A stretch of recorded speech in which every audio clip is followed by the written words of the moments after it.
is under a lot of state laws across the country, by definition, this is betting, and therefore it would be illegal in many states. If you are one of the millions of Americans who plays fantasy football on daily fantasy sites like Fanduel or Draftkings, then you may be interested in some legislation coming in March.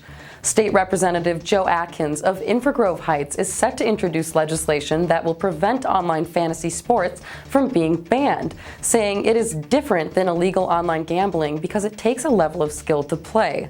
I don't actually consider it to be betting. I don't think most people consider it to be betting because there's a much greater level of skill that's involved in doing so.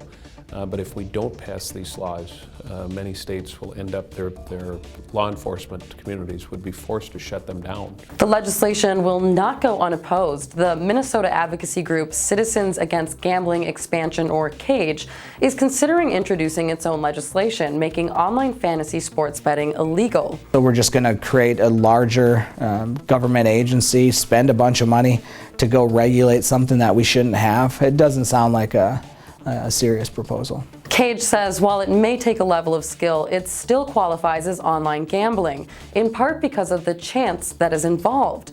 Representative Atkins does not believe having a level of chance qualifies it as gambling. Subscribe to Alpha News to see all of our stories surrounding legislative plans for the upcoming legislative session, and to sign up for our Alpha newsletter highlighting the top stories of the week.